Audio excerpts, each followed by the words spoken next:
All right, everybody. Welcome to a Sunday night version of the Hoops Rehab Show, Football Edition. How you doing, Eric? Good, man. Some good games, or at least I should say a good second game. First one was a little rough, but still, these conference championship games are always fun to watch.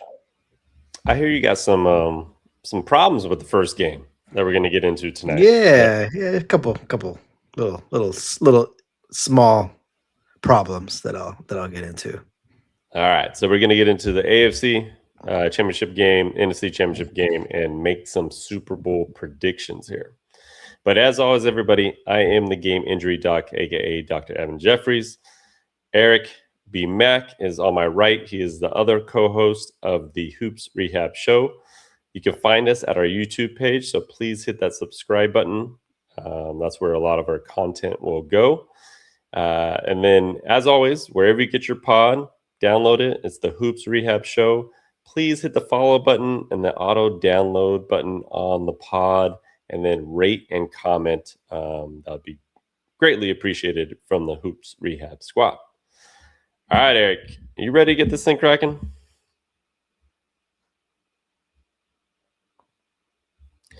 All right, so we entered Sunday knowing that we're going to have two pretty good games there. We had one AFC game. You got a bunch of young teams going at it. New England Patriots versus the Denver Broncos. And on the other side, to me, was the epic showdown between the Seahawks and the Rams. So, Eric, we're going to start with the first game there. I think your mic is on mute there. There we go. So we'll start with the first game. What were your thoughts when you kind of heard the weather there? And then also, what were your thoughts of the game? Yeah, so listening to the weather report, it was pretty spot on. So we're saying, obviously we know that there's the weather. I mean, us here in like the California, it's not a thing for us, but we know that it's going to be pretty bad, just weather everywhere else in the country, Midwest, East Coast. And so in Denver, it was going to be as well, but it was projected to be really cold in the first half and then snowy in the second half. And that's exactly what happened. And so maybe didn't know that the winds were going to be so bad to just extremely affect kind of the performance for both teams in the second half. But yeah, I mean, it was an ugly game. There's no other way to put it, right? I mean, for Patriots and their fans, the game probably couldn't be more beautiful, right? And of course, if I was a fan of one of those teams or of a team in a game like that, I'd feel the same. But it really just came down to just really, which it typically does, but even more so, a couple of really big plays. And so I kind of coming into it, when you have a really good team with a quarterback that's on a rookie deal, that usually means that you're pretty stout, most likely in most positions or most areas of a team. And the reason of that is because you can take advantage of the rookie salary, right? So once your quarterback gets paid, it kind of sacrifices some of your other positions, right? I mean, I think we kind of all know that. And so when Bo Nix obviously went out with a broken ankle, I think the thought was that because of that, a guy like Jarrett Stidham, and also, sorry, to go take it back a step, when you're in that situation, you can pay a backup. Typically, too, you might have a decent backup, and so I think a lot of people kind of thought what I thought a bit too was, hey, they're gonna have the better kind of position or defense, like better defense, better O line, better D line, technically. But it all is going to come back down to the quarterback. And so I thought, and I think a lot of people thought that, Stidham would just be able to make enough plays to get the job done. But at the end of the day, he wasn't. I mean, he had one really just awful turnover. And I was kind of pleading with the Texans against the Patriots, the same thing, right? With just like, hey, man, you just don't make any stupid mistakes. Just hand the ball off, right? Get some, third and shorts, right? And, and make plays happen. And so, yeah, he had a really bad fumble that really turned the game around, and it got New England really close to in Denver territory, which they scored. And then there was so Denver was up 7-0, was a 4th-and-1 in field goal territory. And when you just knew points were going to be at a premium. Obviously, hindsight's 2020, but I think not kicking a field goal there was just a huge mistake, and it was something that was I know I was saying it at like in real time. And so, what did you see? I mean, it was an ugly second half. First half was a little bit more action, but obviously a big turnover and a big, crucial mistake on a 4th-and-1 made the difference. Yeah, I agree with, you got two teams that have quarterbacks on a rookie deal, right? So Yes. And these New were England's in the same situation. two exact teams that to me were identical. They both had really good defenses.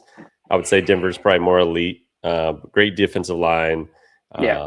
Great at the cornerback position. Great at safety. All that stuff, right? Yeah. And then the receivers, to me, you had both teams that have receivers that are pretty much equal. Like you have a Sutton, you have a Diggs, you have a lot of young kind of talent, but no like clear number one, right? So to me, that's a toss up in a game. But the problem with the toss up is you just lost your rookie quarterback, or your quarterback that's on a rookie deal, and you're going with a 70-year veteran quarterback that has had 4 starts in his NFL career, hasn't started for almost 2 years, or thrown a pass actually for the last 2 years. So I think going into it, we all wanted to see that underdog story, kind of see him get there, but that was just going to be difficult, right? And then you throw weather into it, snow in the second half, can't really run the ball, can't get any traction, can't throw the ball. It's going to make it pretty difficult to win a game like that. But then you got a score of 7-7, 10-7, right? I mean, you barely lost this game. So if I'm a Broncos fan, it's one of those things you can't prevent injuries.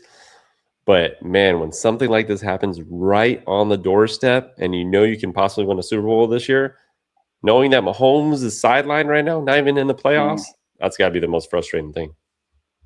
Yeah, it just goes to show you there are going to be those times we know in history, like a Nick Foles that's come in a backup situation and has kind of found lightning in a bottle. But in most cases, we're going to see what we saw today. And so you draft a quarterback for a reason, and he's your stud for a reason. And so I believe it would have been the same thing if Drake May was out. And again, Denver being at home, I think it helped to make it a little closer. But yeah, at the end of the day, the two teams were pretty evenly matched. And so, I mean, I just got to give you guys the stats. I mean, I'm sure you guys all know, but like, for example, Drake May, 10 for 21 for 86 yards. Jarrett Stidham, 17 for 31 for 133 yards. Most of those yards came in on one big play in the first quarter. I think it was that 52-yard bomb to Marvin Mims, which was the play that, right before 2 plays later, they scored their only points of the game, believe it or not, right? And so, crazy, right? I mean, it was just, from a statistical standpoint, is rough. So, Eric, why do you think Drake May only had about 86 yards in this game, Eric? Was there anything kind of holding him back this game? Look, man, I feel like I've kind of turned a little bit with my opinion about this, but there's a reason why we host Super Bowls in places that have decent weather or are in a dome. Is because, I mean, I know it's a spectacle too, right? And it is all about the fans and the 2 weeks prior and all that. But we want to see an even football game, right? Like, we're going to put you in a neutral field. We're not going to let the weather decide one thing or the other. And we're going to just see who the best team is. And that, I don't even care what people say. You may have a different opinion, but you cannot tell me you enjoyed watching that second half of football where you draw up plays where the play, even Tony Romo said it. Oh man, they drew up a play to throw it out of bounds. And I get it. At the end of the day, that's what happened with Drake May. But at the end of the day, you're trying to win, and I understand like the philosophy is, hey, we're the ones with a 3-point lead, so we're just gonna do everything we can to not lose the game. I get it, but man, that was just ugly football. And I get it was just one game. It just like kind of kills me that if I was a Denver fan or if my job is on the line, right? Like we get coaches that are fired left and right, and you lose that game due to like that crap. I just feel that what teams are doing coming up, we're gonna have some more domes or some more retractable roofs. I must say, I'm a fan. I want to see ball. I want to see offense. You just And try to make I know it you're look shaking your like head. you're trying to make it look like college football. Like a You try cookie to get to the cutter. college football playoff with these nice little domes that they put all the I Sugar love Bowl. Let's go it. to Miami. Let's go here. Come on, Mm-hmm. man. This is football, Eric. Yeah, I know. What happened last NFC Championship game in Philadelphia with the Rams? Was that a 10-7 game in the snow? No, it was not. It was a little Right? bit. Yeah, it was a It little. was a It was. There was. pretty epic game. Came down to the wire. Still had players making plays. Eric, these were two teams that, regardless of the snow, were probably going to have a game like this. I mean, Stiddy, whatever you want to call him, he wasn't going to go. He wasn't going to go get 30-some points, Eric. If he would have done something, they would have had a high score in the first half. They didn't have snow in the first half. Yeah, it was definitely gonna be low scoring. Yeah, the wins were still there, definitely in the first half, but obviously with the snow in your face, I think it makes it I guess a little bit harder in the second half. Yeah, I do understand that if it was Matthew Stafford and give me Patrick Mahomes, if they're battling in this kind of weather, you probably would get some more points. That I do understand. But it's just when you're in the grandest stage of all, right? And you're in these playoff games where there's just like literally life's kind of on the line in terms of jobs on the line. And you're trying to obviously cement legacies and things of that nature. Today was just a bad look, and I do get like you being for example a Packer fan, right? There is that aura of you got to come to our house. We earned home field advantage, right? And so you got to come to our house and you got to win at our place when it's like -5 degrees. I totally get that, but it's just the brand of ball is just not like what you would expect It's not to football. see, huh? It's not football, Eric. I mean, I guess if you want to like old school in the rain backyard, Don't tell me you this guy from that all he wants to see is offense. No, I like defense, but I think hey the Rams when they went to the Super Bowl the first year against the Titans, they played Tampa. Tampa had a really good defense. I remember the final score was like 11-6 or something. So I mean, I think it could still happen, and I don't think it's the score. I think there is beauty in defense and special teams, and like, hey, just like knock them out, jog them out. May the best team win. But if for the folks that if you watch that second half, it was not that. It was literally like the weather versus the Patriots and the Broncos, and so. I do get that it's probably only going to happen at the end of the season, and it's not going to happen every year, and you don't want to make harsh decisions based on that. But I think we talked about it a little bit before the show. There are teams that are thinking the same way.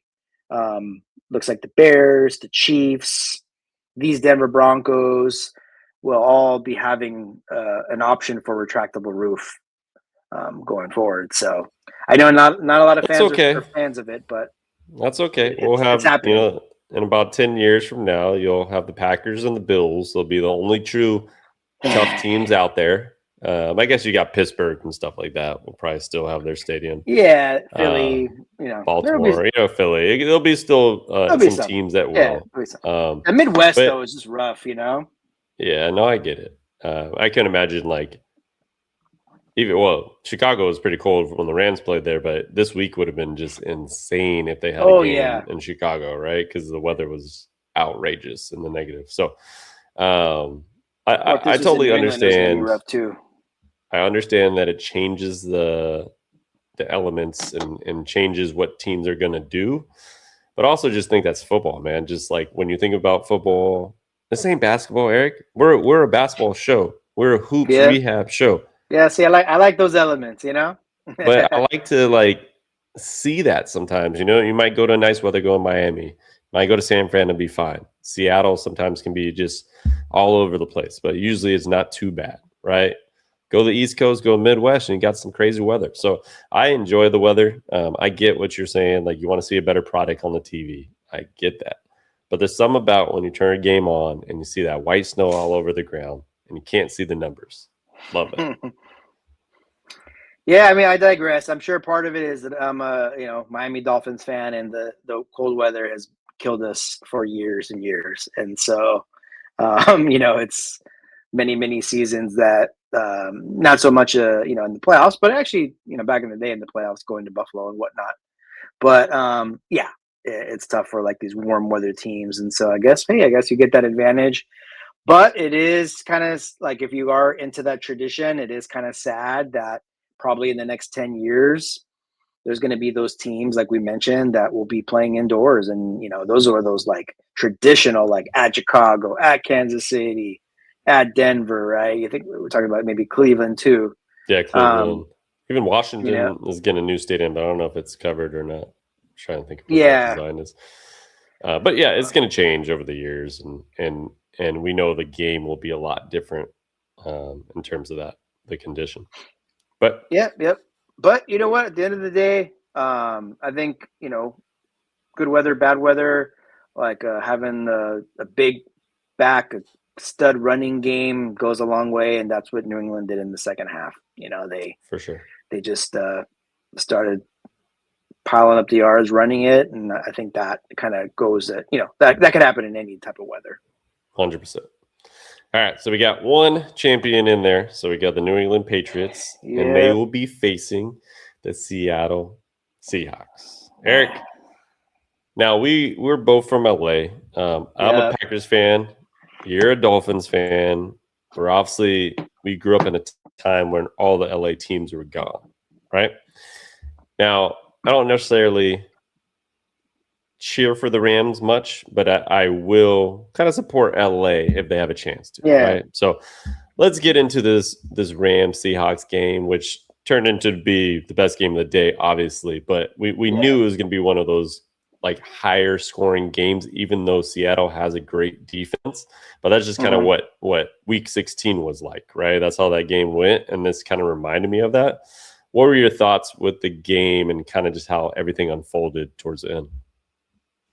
Yeah, I mean, first off, I think obviously had to go and play the game today, but I think that Week 16 loss for the Rams against the Seahawks when they were up 16 with the ball with 7 or 8 minutes left in the game. I mean, that was you never think about it at the time, and you think you have a lot of season left, but that was a season for them because this game would have been at SoFi, and I think if it was at SoFi, it would be a different outcome. That being said, they still had to go play, and I think, as you said, it was very similar in terms of like the offense. I think Sam Darnold, for whatever reason, there's some confidence that he gained against the Rams during that Week 16 matchup, which carried over to tonight. He had a tremendous game, over 300 yards, 3 touchdowns, and Matthew Stafford as well. And so you can't really pin this on the offense. I know we're going to get into a couple of plays there down the stretch in particular. So if you're the Rams, you can't pin it again on the offense. But the defense, in my opinion, was a little to start the season. I don't want to say overrated. I think they were properly rated, but I think they were playing a little bit above their heads. They had a weak secondary coming into the season, and I think they were like ball hawks and they were turning the ball over. I mean, they were creating turnover. Sorry, and I think sometimes that can be misleading because that's hard to like sustain that for a full season or multiple years.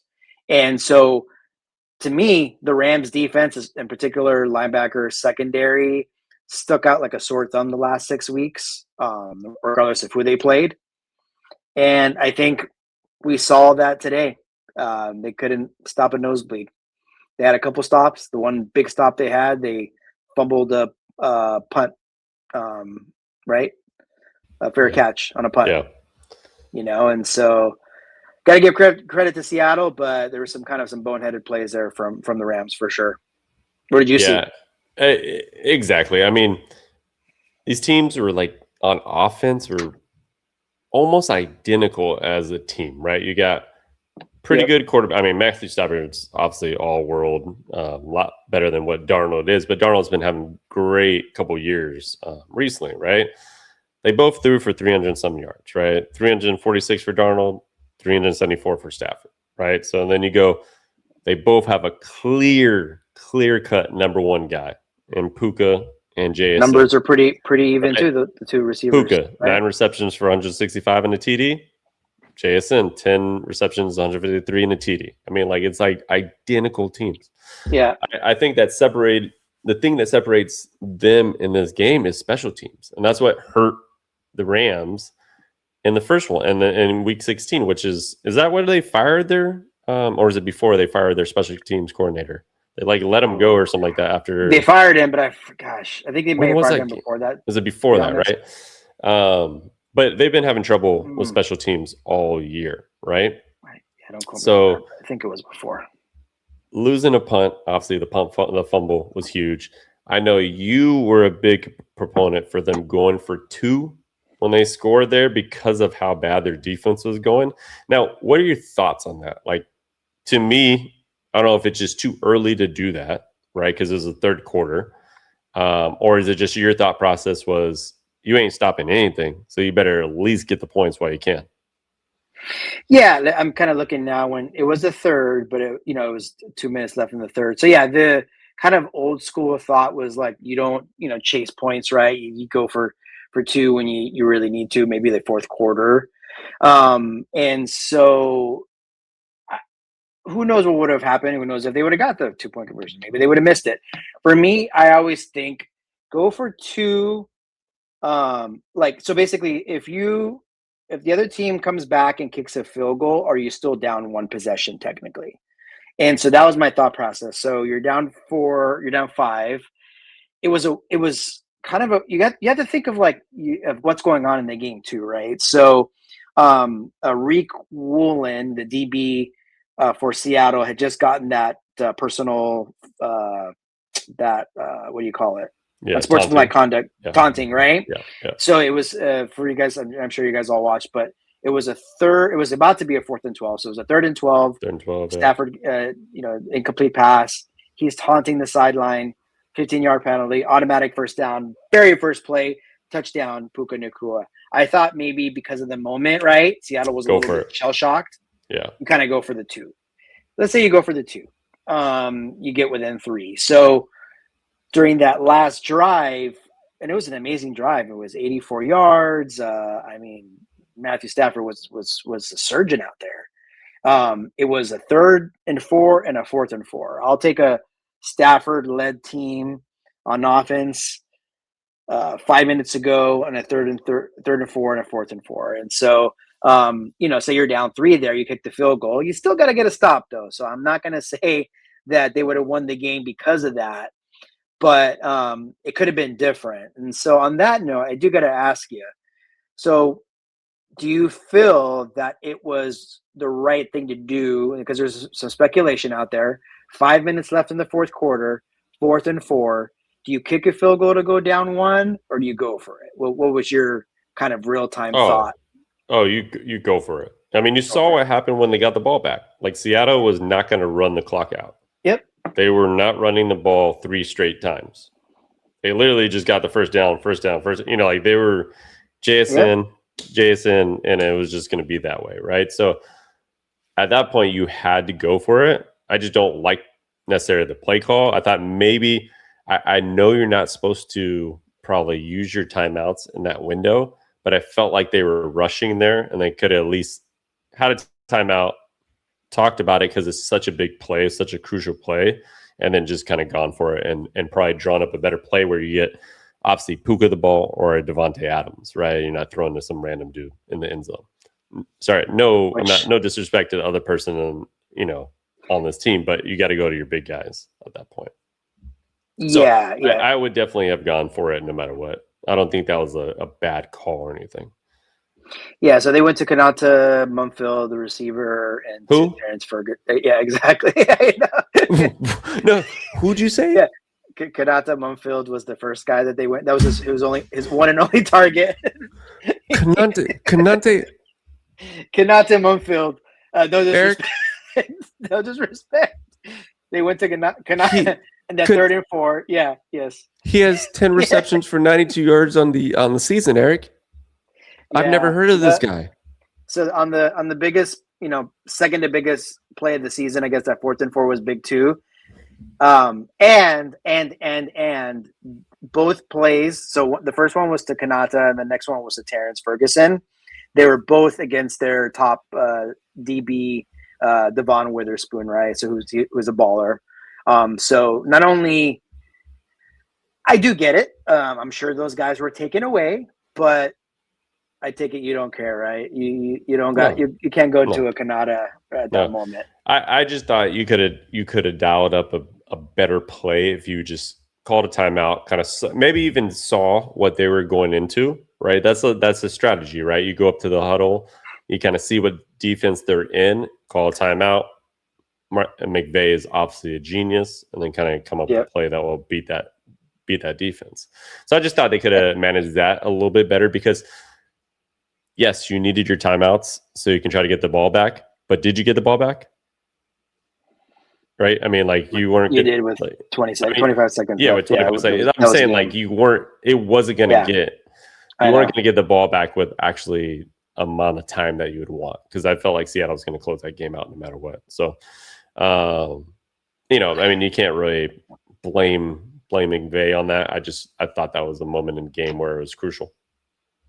Yeah, I mean, look, you're like, if you are going into the game and you're like, I'm gonna have it, we're gonna have the ball. Not that the game would have been over if they scored, but are we gonna make sure are we gonna have our kicker, let's see if he makes a field goal and then get a defensive stop, or are we gonna have Matt Stafford try to lead us to victory on a 3rd and 4 and a 4th and 4? And so, yeah, I agree. It was the thing to do, knowing that they were going to need to get a stop regardless, right? And so I just didn't think it was totally necessary to go to the end zone either, because they could have got a first down. Now I get it's tricky, right? You need to get to the 2 or 3, and sometimes it's tougher down there, right? There's not a lot of space like there would be if you were further back. So it's a little bit of the play calling was a question. It's a good point about the timeout. Maybe could have kind of collected themselves, maybe, kind of drew up something, a little better than what they did on those 2 plays. But yeah, at the end of the day, sure, you kick the field goal. Let's say you make it, you're down 1. The only thing that would be is negative is, so Seattle's obviously going to get the ball at the 8 or whatever it was. And so there's a lot of real estate there to get some first downs and kill the clock. So that'd be the only thing. If you go down 1, you kick it in the end zone, they have it at the 35. There's not, if you get my point, there's like, if they get a couple first downs and you stop them, maybe they kick a field goal and they're up 4. But I mean, that's at the end of the day, okay, I get your point. Like if they got down to field goal range, and they're just kicking a field goal and kind of get in. Yeah, but you still got to stop them. Yeah, you still got to stop. Like I think that was the hard part. They weren't really stopping anybody that game. So yeah, and there's a couple like so Xavier Smith was the guy that dropped. He muffed the punt. So he muffed the punt in the first half too, by the way. But he recovered it. Okay. And so there's a lot of folks out there saying like, you probably shouldn't even given that guy a second chance. You can't lose a football game because of your special teams muffing a punt. Like it just, you just can't. That was huge. That was a big difference in the game. So there was a red flag when it happened in the first half, but he luckily recovered it. So a lot of people thought, like, you know what, they should have just kind of pulled the plug then too. So that could be Oh, something they're going to second guess as well. he ain't gonna be on the Rams next year. I'll tell you that. Yeah, sorry to say, no, yeah, Sorry, he's Xavier. definitely it's tough, but you know what, I have to say that penalty that Seattle got with the taunting, Yeah. and then that, I mean, it's a wash, right? They both scored. Yeah. Very next play, right? So if you think about it, it's a wash. You know, and it just comes down to a couple other plays. I wanted to get into that because, man, some of these rules to me, there's a couple plays that I just thought like, yeah, maybe I'm not understanding everything exactly, but I don't like when stuff like okay, if you're he's just talking trash to the bench, to the other team sideline. Like, is that necessary to give somebody a taunting foul for that? I mean, I get you want to like get some of that out of the game, but in my opinion, having something like that is something that you want to have, right? Yeah. I obviously like kind of like low key wanting the Rams to win. You're like, okay, cool, few, you know, but the refs were letting them play, so there wasn't a lot of flags, and so it's kind of tough to sit here and say we're going to let these guys play. Like there was an obvious face mask on Matt Stafford in the first half that they didn't call, which, you know, could have given I think Rams ended up getting a field goal, but that could have been 4 extra points, right? That the Rams could have gotten if they would have ultimately went and scored. And so there was some a lot of letting them play. So it is kind of tough that if you're going to let us play and we're going to be mouthing off to each other because of that, that you're going to kind of get me for that, you know.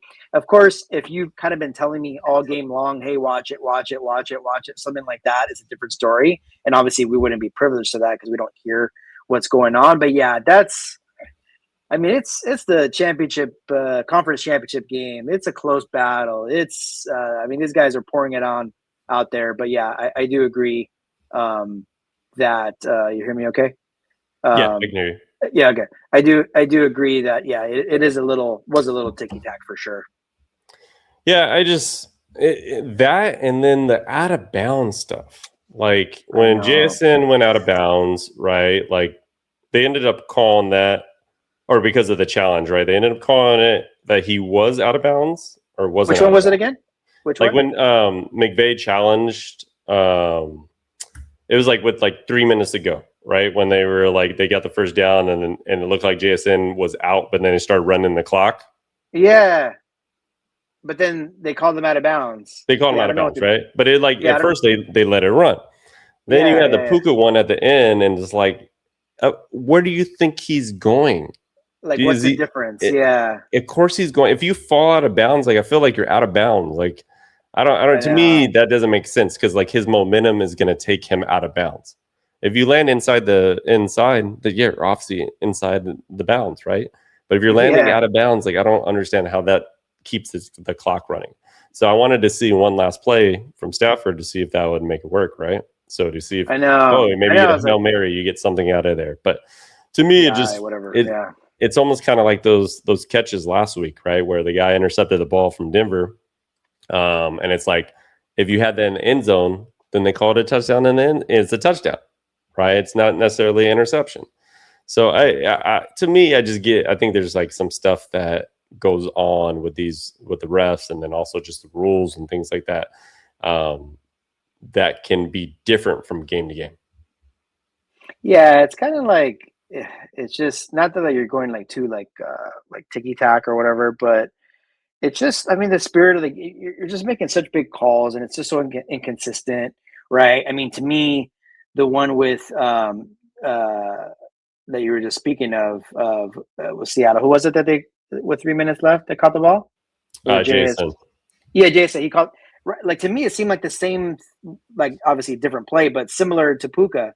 But for JSN, they called it out. For Puka, they called.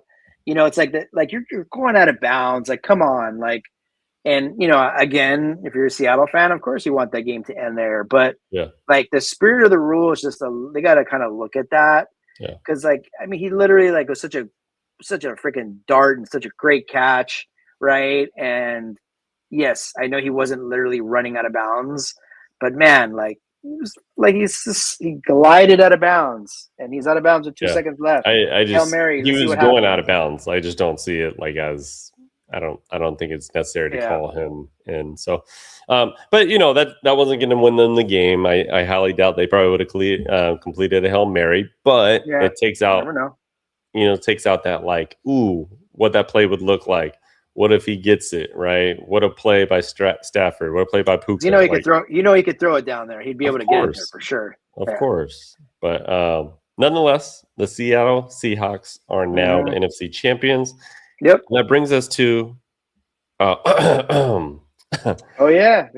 Did somebody my call that to Super start the Bowl playoffs? prediction. If you guys remember on January 6th, going into the playoffs, I predicted the Seahawks and the Patriots to get to the Super Bowl. Now, I did pick the Patriots to win it then. And I'm going to have to stick with it. Okay. I do think Seattle is the better team. Like, there's no doubt in my mind they have the better defense. Well, I would say Seattle's probably better on defense in general. Mm-hmm. New England's pretty damn good on defense, so there's no slouch on defense. I think right now when you look at wide receiver, much better at that position. Yeah. Running back, I think the way Kenneth Walker is running right now is definitely he's up there right now, just playing some of his best ball. Yeah. Charbonnet being out will hurt, Charbonnet, like yeah. If they had the 1-2 punch, that would be a totally different thing. And I think Darnold's been playing really good the last couple of years, and he's really on his game. And I don't think you're going to rattle him as much, especially him beating the Rams like he did this time, because he's had a lot of struggles with the Rams, and he was perfect today. So I think it's going to be a tough game for New England. However, this is their 12th Super Bowl, right? Appearance. They're freaking dynasty. They're a team that you always go, nah, they're not going to win it. They're not going to win it. You don't want them to win it. You don't want them to win it. And they win the damn thing. Drake May's in his second year, right? Yeah, it's his second year. When did Brady win his Super Bowl? Second year, yeah. Yeah. So I'm gonna stick with the Patriots, man. My heart tells me I want to see Seahawks probably win it, but I'm gonna go with the Patriots. What about you, Eric? Yeah, I mean, this is probably, although be it very like historic franchises, like over the last 25 years, probably two of the better ones. Obviously, there's the Patriots. You got the Seahawks. I think this will be their fourth Super Bowl, like in the past, 20 years or so. And so, but it is improbable. So it's both teams were like above, like lower than 60-1 odds. I don't know exactly, but it's the first time ever that two teams coming into the regular season that were at odds really to make the Super Bowl make it. So it's interesting.